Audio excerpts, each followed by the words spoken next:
Hi, and welcome to the Dr. Coffee Podcast, your weekly blend of motivation, encouragement, education, and insight into all things medicine for junior doctors and medical students in South Africa. In this week's Coffee with Consultants feature, we hear from Dr. Jarrod Zamparini about his path in medicine and his passion for the lesser-known specialty of obstetric medicine. Dr. Jarrod Zamparini is a specialist physician at the Maxeke Johannesburg Academic Hospital and Wits University in the Department of Infectious Diseases. He is also the founding head of the Department of Obstetric Medicine at Charlotte. We discussed his journey to specialization, his thoughts about work culture in medicine, and what it was like managing the very first COVID-19 patients in South Africa. It's an incredible privilege and honor to have Dr. Zamparini on the Dr. Coffee Podcast. Besides being a great physician, he is also a keen coffee drinker, a fantastic teacher of students and junior doctors, and a loving husband and father to 2 small children. Without further ado, here is Dr. Zamparini. Welcome to the Dr. Coffee Podcast, Dr. Jarrod Zamparini. Thanks, Simon. Thanks for having me. Thanks for popping in for coffee. And good coffee it is. So first of all, with all of our guests, what we like to do is just get a sense of what your junior years were like. So can you first of all tell me where and when you graduated from medical school? Yeah, so I went to medical school at the University of Pretoria at Tuks. I qualified in 2012, so I'm a bit younger than your previous guests, but better looking, some people would argue. I then did my internship at Helen Joseph and Rahima Musa hospitals, where I had a lot of mentors who encouraged me towards the direction I am in now. And then I did my community service time at Charlotte Maxeke. I spent a year in internal medicine, where I spent time in endocrinology, nephrology, infectious diseases, and in oncology. After which I went straight into a registrar post in internal medicine on the Wits circuit. And now here you find me. I got my FCP in mid-2019 and my MMed at the same time. And I started my consultant post at Charlotte in the start of 2020.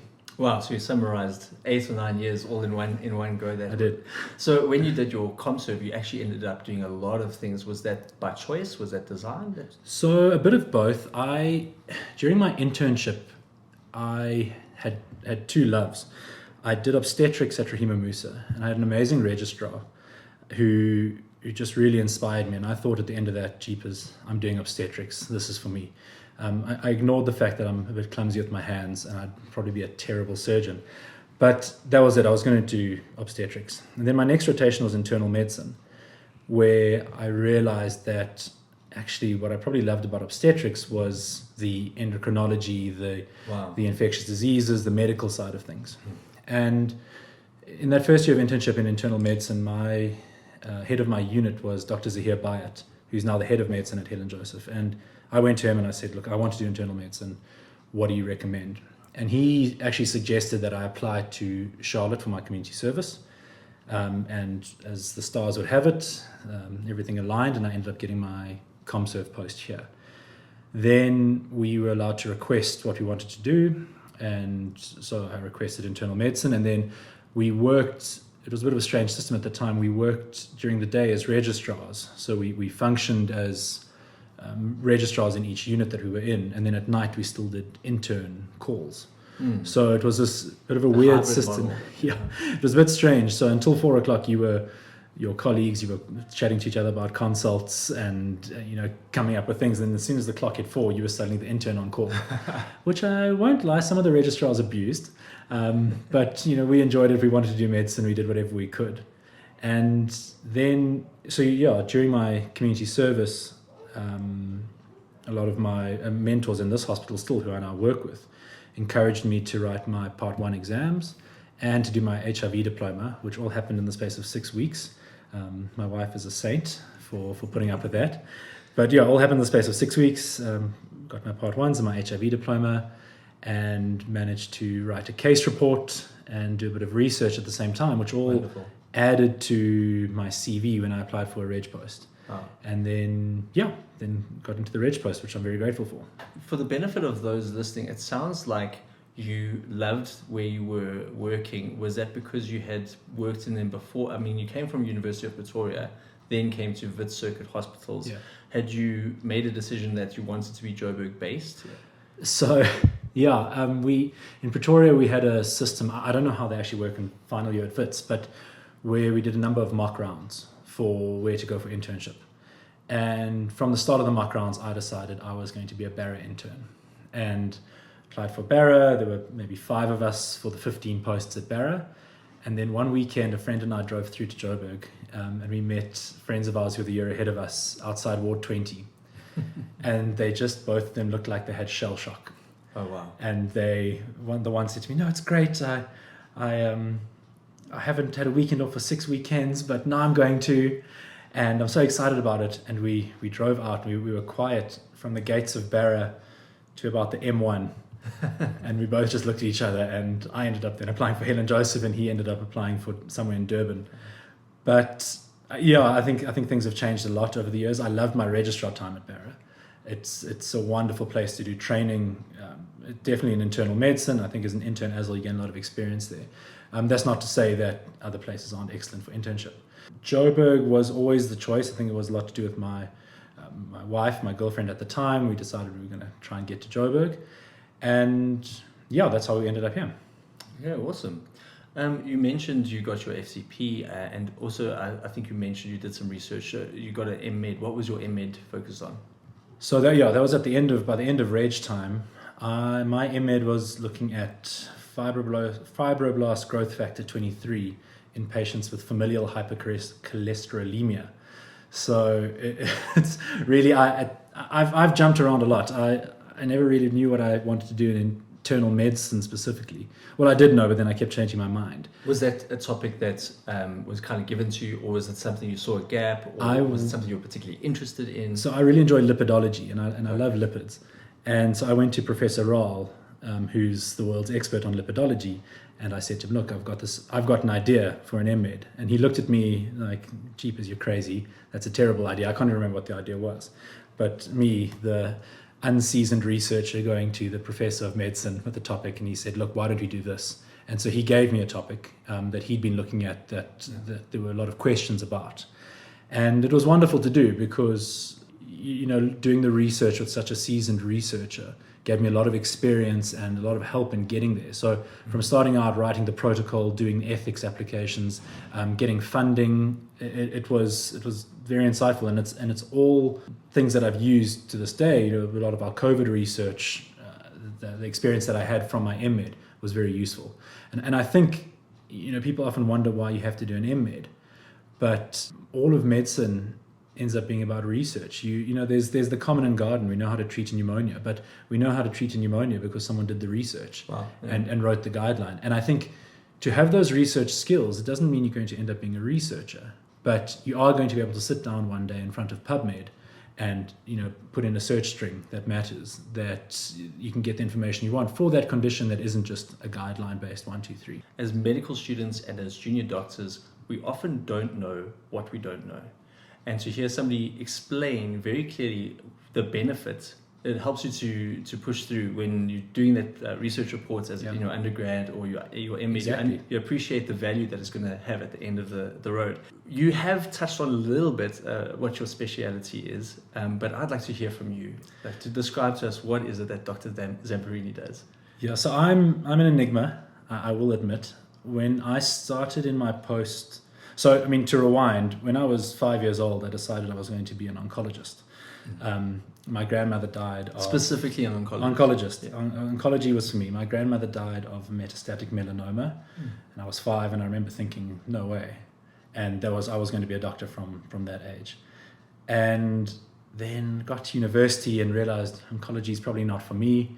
So what was it that made you say I don't know. I think it's probably a bit too difficult. I'm not, as Professor Patchett said, we're not all the sharpest tools in the shed. But no, oncology it just wasn't for me. It just, even when I did it as a medical officer, I enjoyed the medicine of it, but I think it can be quite a sad specialty. There's a lot to it. So yeah, I moved away from oncology, and then my 3rd year I decided I'm going to be a cardiologist. So moving away from oncology was in medical school? In medicine, okay. Yeah, in medical school. Then I decided in 3rd year I was going to be a cardiologist. We had a wonderful cardiology professor, Professor Kerr, in Pretoria. Inspired lots of us to become cardiologists. I then did an elective with a cardiologist in 3rd year. And when I started in my ComServe, I was going to be a cardiologist. And a lot of it was lipidology based. The cardiologists managed lipids a lot at that time. And then I remember one night, it was about 1 o'clock in the morning. I was on as the intern for cardiology during my ComServe. And the cardiology fellow came out at 1 in the morning. He said, "Sorry guys, I'm sorry I'm so late. I was just putting my little one back to bed. I couldn't get here as quickly as I wanted to. I really tried." And I just looked at this guy and I thought, wow, that is hectic. That is amazing that he's come out. But I don't know if I want to be that person. Okay. Coming out at 2 in the morning and leaving my family behind and putting family second. Then I toyed with endocrinology. That was definitely going to be the thing for about 2 years. And then about halfway through my reg time, I managed an obstetric patient with a medical problem. I can't remember the specifics. And I was looking up how to treat this patient, and I came across a journal called Obstetric Medicine. And I then went down a bit of a rabbit hole, which was a bit of a Wikipedia rabbit hole as well. And I discovered the specialty of obstetric medicine, which is management of medical problems in pregnancy.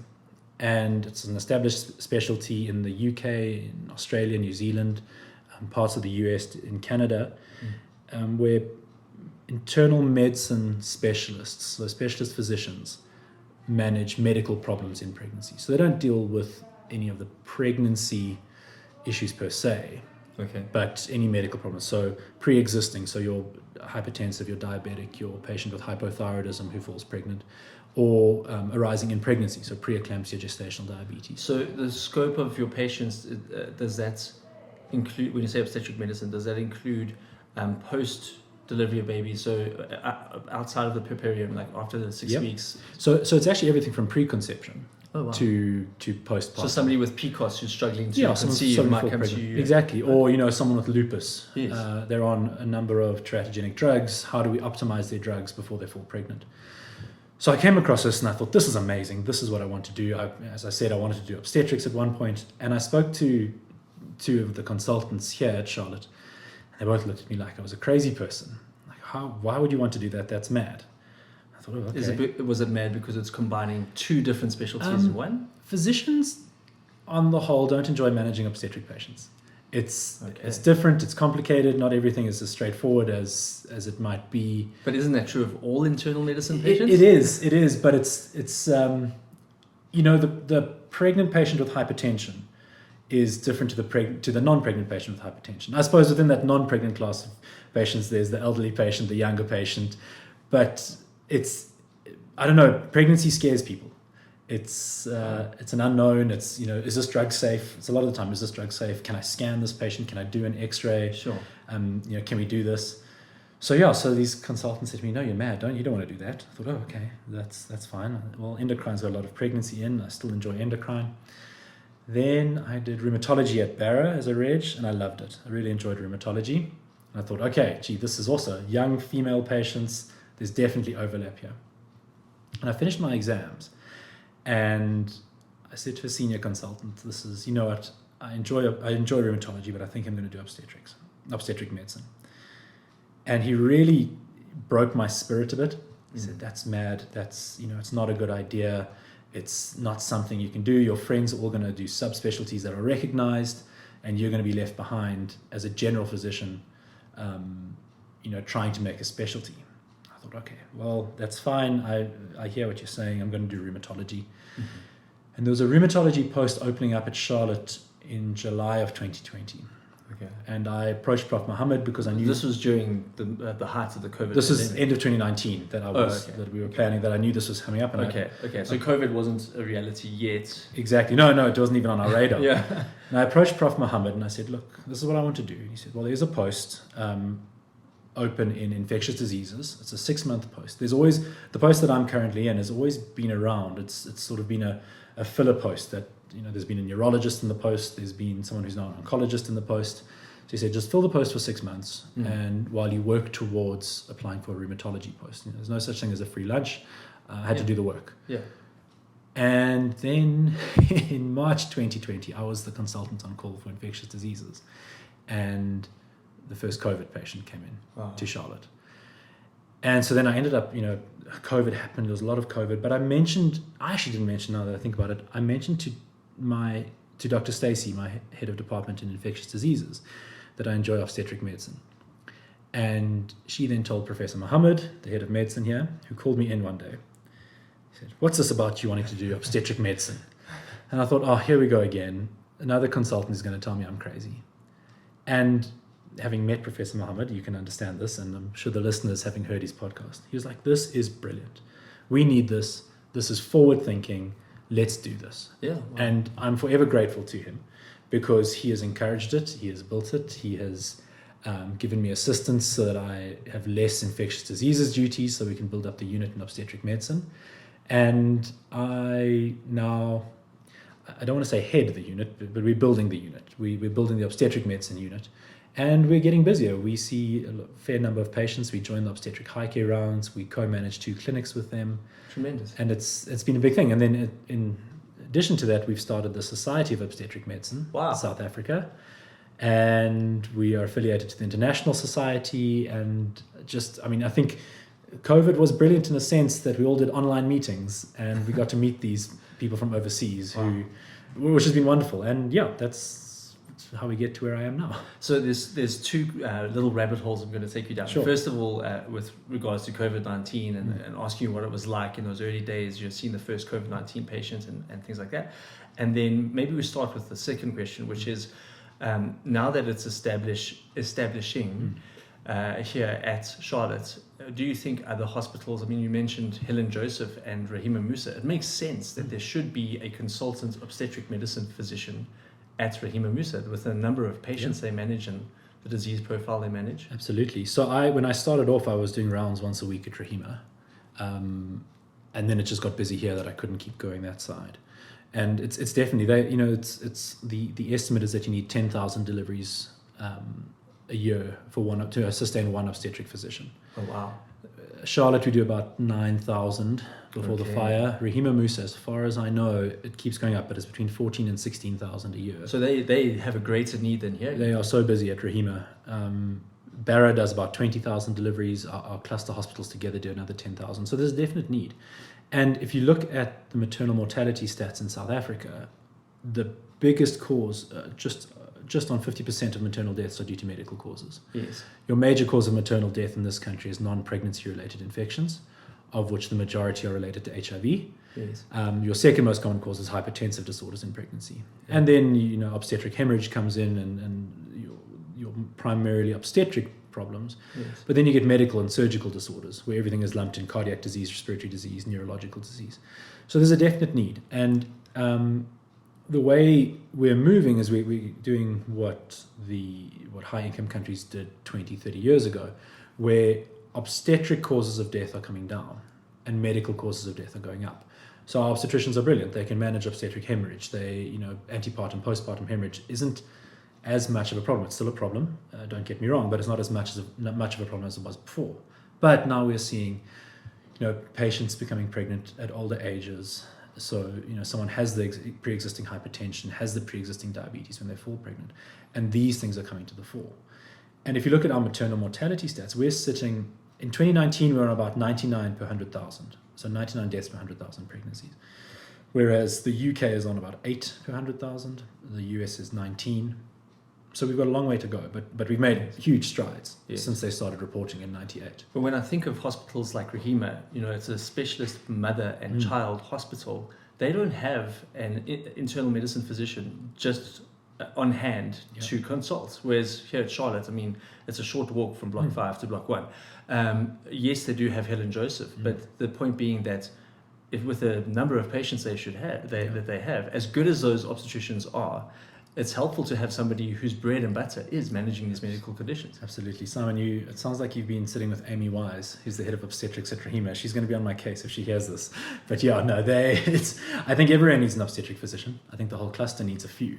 And for us, this is the start. It's Charlotte, but we should be offering, and we will be offering, cluster services. We've just managed to get a medical officer assigned to obstetric medicine. It's growing. I'm proud of it. It's something I'm happy to admit that I'm proud of, because we've we started establishing this during COVID, and it wasn't easy, but it's been a lot of just pushing on, and yeah, we're where we are now. Okay, so you mentioned COVID. Yeah. Let's take you back to the beginning of 2020, to March 2020, when the first cases of COVID were diagnosed in South Africa. And at that point, Charlotte Maxeke was the hospital that was designated for all COVID-19 patients to come to. What was it like having the first COVID? I mean, were you excited? Were you nervous? What was going on in your mind? It was, probably both. It was, we had a couple of scares before. I remember there was a patient from Japan. There was another patient from the East who came with fever, and we, did the swab, had to send it to the NICD, and it was, no, okay, this one doesn't have COVID. And then on the Friday, we got the phone call, I remember the group of patients, or the group of people that went to Italy and came back, someone's got COVID and they're coming to the hospital. Okay, no, fine. And then, no, actually, she's not coming to the hospital. This was the Friday. And then the Saturday, I'd done my ward round. I'd gone home. It was about midday. I was lying on the couch about to watch the cricket. And Sarah Stacey, the head of Infectious Diseases, phoned me. She said, listen, the COVID patient's coming.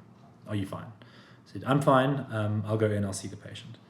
And it was very exciting. It was also very scary. We were seeing Italy at that time just being overrun. And like, okay, well, we'll do this. And it was actually, now in hindsight, it was quite funny because we got to the ward, and the policy was, so Charlotte is a designated center for viral hemorrhagic fevers. So there's a lot of experience in the hospital with that. And so that was our infection control policy. Like the Lujo and Ebola, Lassa, that sort of thing. Yeah. So that was our policy. So I duct taped my gloves on and booties and went in and saw the patient. And she was quite well. She had what now we would say, all right, off you go, head home. There's no way she would be even close to admitted. Quarantine for 5 days. Yeah, quarantine for 5 days, you'll be okay. And the patient actually said to me, she said, she'll never forget my brown eyes and my sweaty brow. And I don't know if that was a compliment or not, but I took it as one for my brown eyes. And then I remember I phoned Jeremy Null, the head of Infectious Diseases at Helen Joseph. He was helping manage the case. I said, Jeremy, this patient has to sign this consent form. What do I do with the paper and what do I do with the pen? He said, oh, gee, that's a good question. And we signed the form and we threw the pen away and we put the consent form in a plastic sleeve and we left it somewhere for 48 hours to decontaminate. And I took bloods to the lab and had to take them into the lab in a double bag myself and put them into the box where bloods go. And it was all very quarantine and oh my goodness and lots of muttering. And then we kind of just got in our stride. It was hectic. I won't lie. I think there was a lot of criticism in the early days that consultants weren't pulling their weight for COVID. Okay. And I think it was the registrars were on the ground seeing patients, and it was credit to the registrars. I say it all the time. I'm glad I wasn't a registrar during COVID. These guys worked hard. And we were doing the same, but probably a lot behind the scenes. We were writing a lot of protocols. We were coming up with policies, how to do it. And I think a lot of being a consultant ends up doing that. We were strict at Charlotte that consultants saw patients that so Charlotte's divided into specialty units. There's no general medicine, but we then subdivided all the specialty units into COVID units so that consultants saw patients, did post-intake ward rounds, managed patients in the ward. But still, credit to the registrars, the interns, and then, the nursing staff, everyone on the ground who was at the coalface as patients came in. We were very deliberate, though, about making sure that everyone pulled their weight. And as the numbers climbed up, I imagine that a lot of that initial, duct taping your gloves and all of that stuff had to fall away. Was it that it had to fall away because of utility, or was it that as it became apparent that it's not the same as like Ebola? Was there a relaxing or a loosening of some of the protocols? I don't think there was. I think it was that there were then suddenly protocols in place that we could plan it and say, this is what we need for this respiratory virus. And we probably overdid it a bit, although I don't regret doing it. I don't think anyone in our team who came up with the policies regrets it. No, sure. In the beginning, no one knew. Yeah, no one knew. And then it just sort of steamrolled. And by that first wave, we we were cruising. It was stressful. I think a lot What of was the guys- impact like on your family? I mean, I imagine you had a wife and one young baby or two young babies? Yeah, wife and 2-year-old At the time. Wow. and my wife was pregnant Wow. as well. So in July 2020, we moved house, and it was the first wave, and my wife was about 32 weeks pregnant.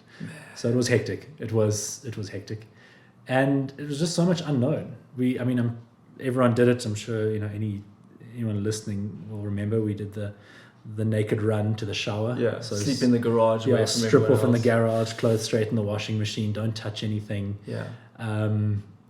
And we just didn't know. And it's hectic. It was hectic. We had colleagues get sick that went off work for a while that are still recovering. Did anyone pass away? Of our colleagues, directly, no. Sure. I think so. A few family members, though.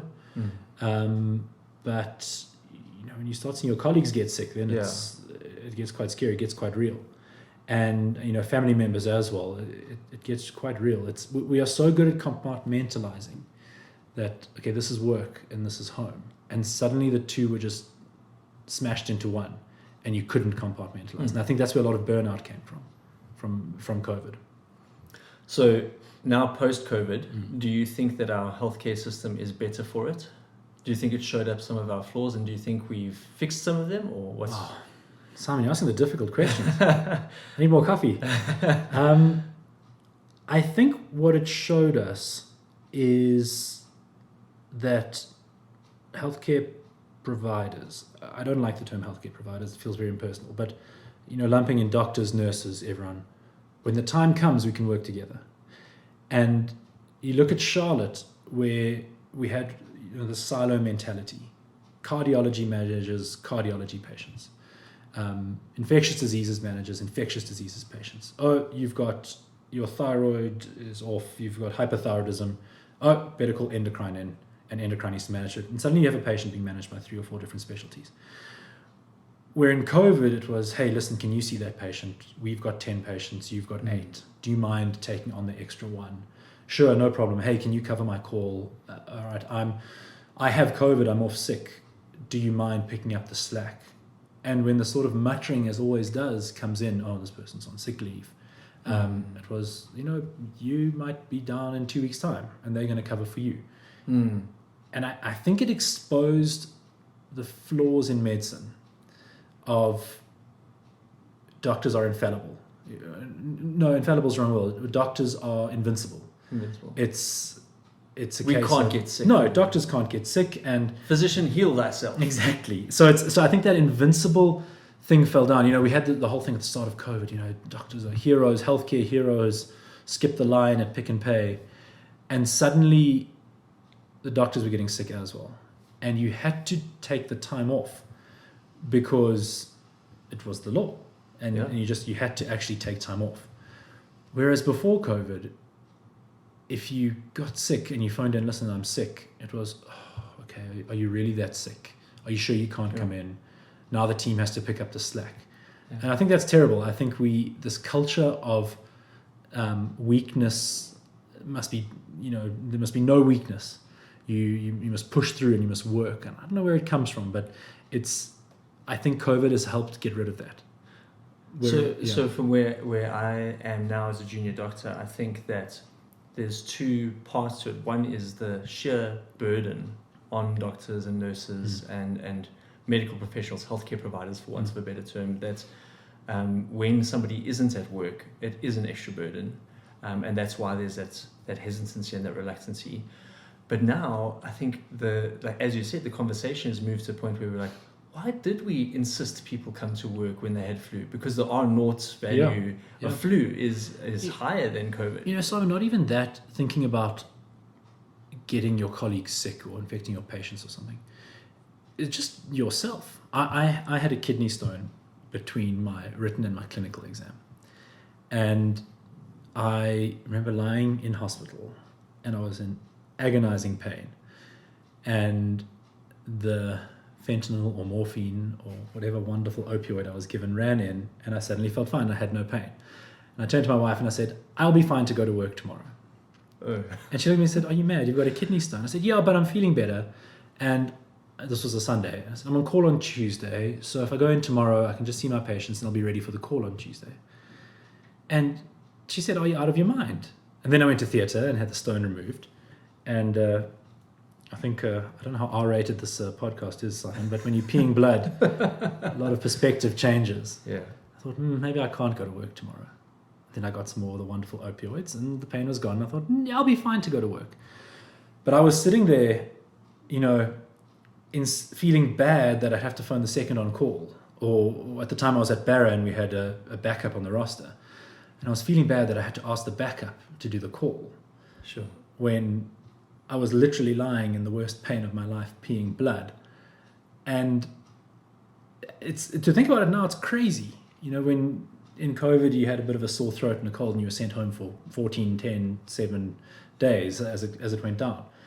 And I think we just need to be kind to each other. Yeah. We this culture of just keep working so you don't let the team down.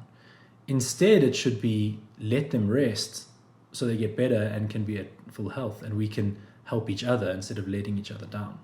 I don't know, it's very philosophical, but it's something that's bugged me for a while. So how much do you think is also like your own internal pressure to achieve, and because you obviously work hard, you've done a lot, you don't want to let yourself or your patients or your team down. And what I'm hearing is a lot of internal pressure. I didn't once hear somebody say, in your story, I didn't hear you say, the professor said I really should have done better.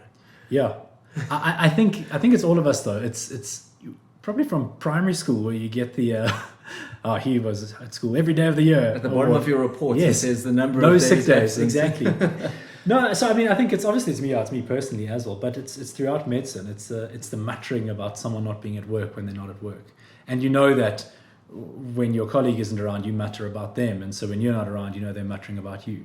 It's obviously there's shirkers. There's always going to be a shirker who takes the advantage, but for the rest of the time, I think we just need to be kind. Awesome, I love that. So, besides that kind of advice, what advice do you have for the next generation of young doctors coming through? What is something that you've learned the hard way that you can spare us the pain? Or if there's any flaws, any weaknesses that you see in our generation of young doctors? I think one of the big things isn't a flaw in medical students and young doctors. It's a flaw in consultants and lecturers. And it's the minute you hit medical school, or maybe once you hit the clinical years, it's, oh, what specialty do you want to do? Oh, you're doing medicine. Oh, what do you want to do? And you've barely just survived learning the Krebs cycle, and suddenly you have to decide, oh my word, I don't know. Should I have a choice? Should I know what I want to do? And look, I understand. I always knew what I wanted to do, at least within the specialty itself, but it's once you're in medical school, what specialty do you want to do? What do you want to do? Oh, okay, you want to do internal medicine. Once you're a registrar in internal medicine, what do you want to subspecialize in? There is nothing wrong with not knowing what you want to do, and there's nothing wrong with spending internship finding out what you like and don't like, and then maybe doing 6 months of this in ComServe or 6 months of this medical officer time, realizing, you know what, I don't want to be an anaesthetist. I'm going to try something else. And even outside of medicine, one of my good friends who you will know is a medical education specialist. He does medical education at Wits, and he loves it. Happy as the pig in the proverbial. It's another good friend of mine is a GP. He's happy. Another one, emergency medicine physician, anaesthetist. There's no shame in not knowing what you want to do, and there is really no shame in taking time to decide what you want to do. So take your time. Take some time off. And listen to the Dr. Coffee podcast where we speak to all the specialists about the path and, exactly. and hopefully unpack But that's it as well, Simon. It's medical training is specialist based. So it's what specialty do you want to do? There's no consideration for do you want to be a general practitioner? It's almost within the hospital system and within the medical school system. It's like, oh, general practitioner. We need general practitioners. We need primary care practitioners. It's probably the most important cornerstone of medicine. So, I think for me, that's the big thing. But if you do know what you want to do, the best thing you can do is speak to someone in the department. or in the specialty, and find out what needs to be done to, get yourself as far forward as you can, without, to get yourself, your CV as ready as possible. So, if you want to be a surgeon, find out what you need to do to become a general surgeon. If you want to be an obstetrician, do you need to do the diploma in obstetrics first? Do you need to, pediatrician, do you need to do the diploma in child health? Or what does each specialty need? Because each specialty is going to be different. So you are working currently in infectious diseases as well as in obstetric medicine. Maybe we can speak about both, but what do you see the next 10 years holding for those particular specialties? I think for infectious diseases, we are going to do a lot more antimicrobial stewardship, antimicrobial resistance, and having to deal with the fallout of that. We're also probably going to see a lot less HIV with new therapies coming out. And a colleague of mine is an HIV clinician. As she says, she's very worried about her job in 10 years' time. So I think a lot less HIV, a lot more drug resistance or antibiotic resistance. Obstetric medicine, well, I hope by 10 years' time, that's obviously I'm more excited about, my passion. I hope within 10 years, obstetric medicine is a recognized subspecialty in South Africa. And I hope there is an obstetric medicine or an obstetric physician, at least at every major hospital where deliveries take place, or at least within each cluster. And that it becomes recognized and acknowledged that it's an important subspecialty of medicine. It's clearly something that you're passionate about. So what is the best part of obstetric medicine? What is something that really gets you going? So, I've got a lot of bugbears that I'm trying to fix and get right. But the wonderful thing about it is patients tend to come in, they, are healthy at baseline. They've come in now, they've got an acute problem. And once that baby's out, things tend to get better, and they seem to get better. And you've got this patient that had eclampsia, that was fitting, that needed magnesium, they needed ICU, and 2 days later, baby's out, they're extubated, they're sitting up eating their jelly and custard. So it's really wonderful. It's that gestational diabetic who is on 40 units of insulin during the pregnancy, and baby's out, and suddenly enjoying cake again. Well, not enjoying cake, but no, just that's suddenly better, and it's just like, it's wonderful to see these patients. I struggle with it a little bit because you're there for 9 months, or maybe a bit before, but afterwards.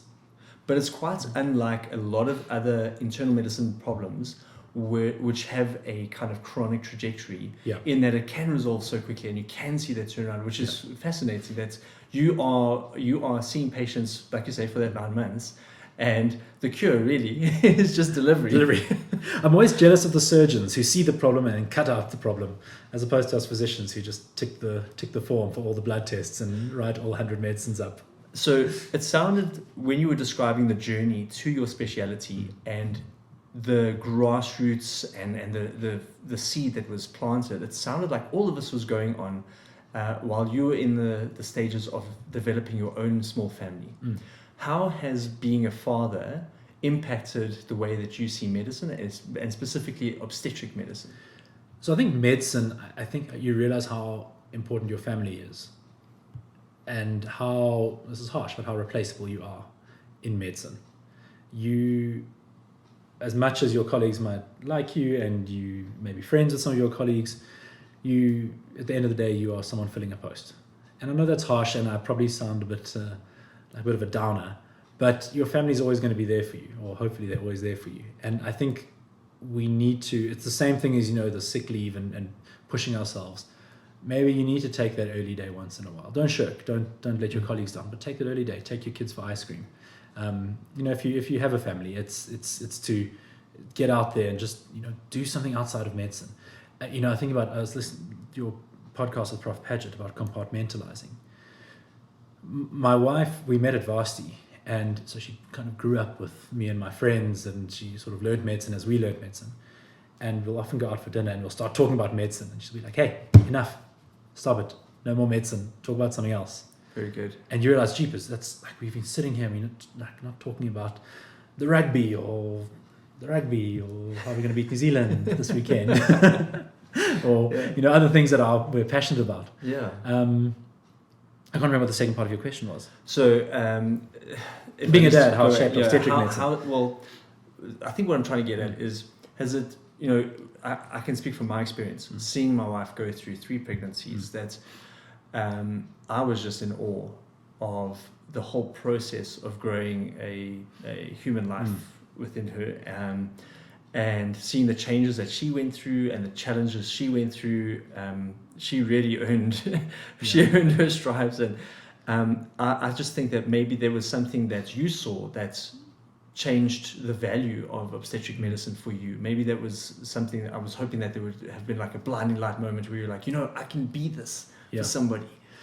I think, yes, I have 2 kids. My wife went through the pregnancy is pretty uneventful as pregnancies go. I think what I realized is that if men had to have be the ones being pregnant, it would have been Cain and Abel and done. No more.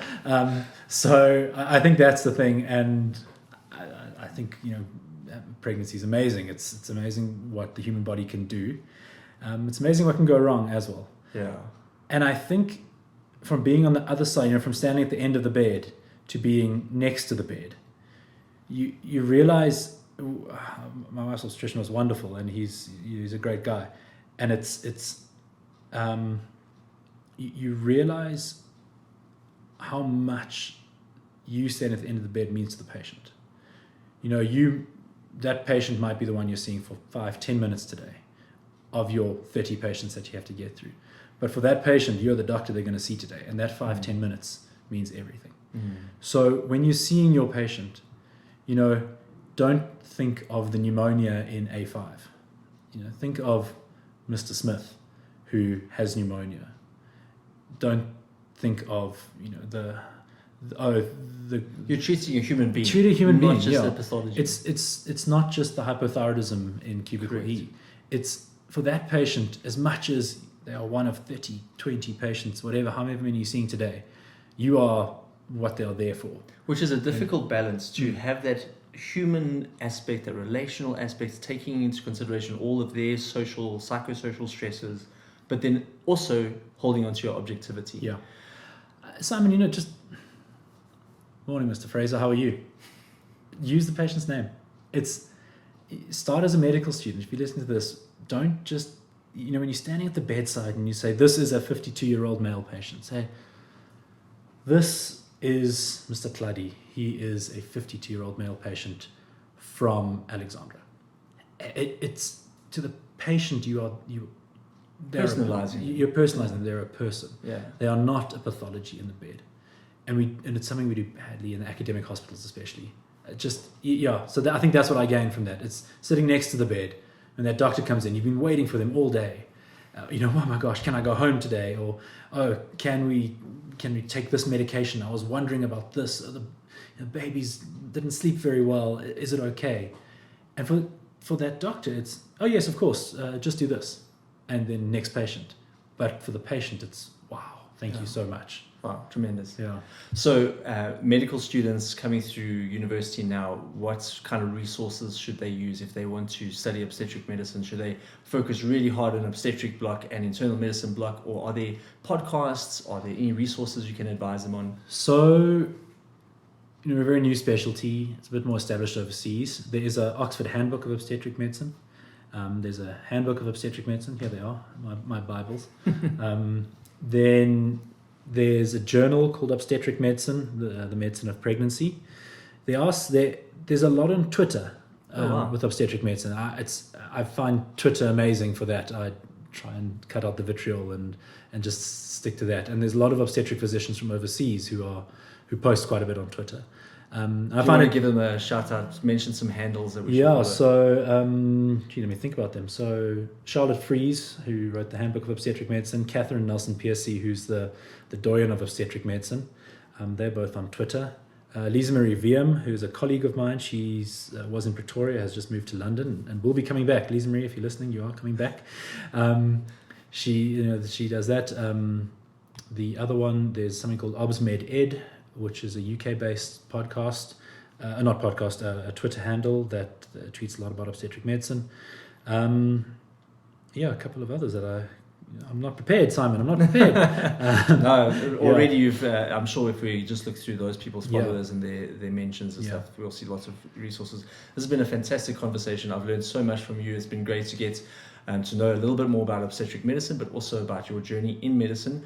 I think that the medical students and junior doctors in South Africa will really benefit from hearing this. You've dropped some nuggets of gold. So thank you so much for your time and make yourself available. It's been an absolute pleasure to have you on the podcast. Thanks, Simon. Thanks for having me. And just remember, be kind. I hope you enjoyed this week's episode as much as I did. If you know of a consultant or senior registrar in a specialty that you would like featured on the Dr. Coffee podcast, please get in touch. The podcast's email address is drcoffeeza@gmail.com. That's drcoffeeza with no punctuation marks. We're also on Instagram and YouTube with the username @drcoffeeza. If you've got anything else on your mind, such as a request for additional topics, further information on how to engage with our guests, feedback on the show, or anything else, please get in touch. We'd love to hear from you. The Dr. Coffee podcast is brand new, with freshly brewed new episodes each week on Apple Podcasts and Spotify. Please consider sharing this episode with fellow junior doctors and medical students in your world who you think would benefit from the content and enjoy. You can also help by posting a picture of your favorite warming beverage on Instagram with the hashtag #HowsItBrew, that's brew with an EW at the end, and mentioning @DrCoffeeZA. We'll repost every mention to our story. Thank you so much for your support.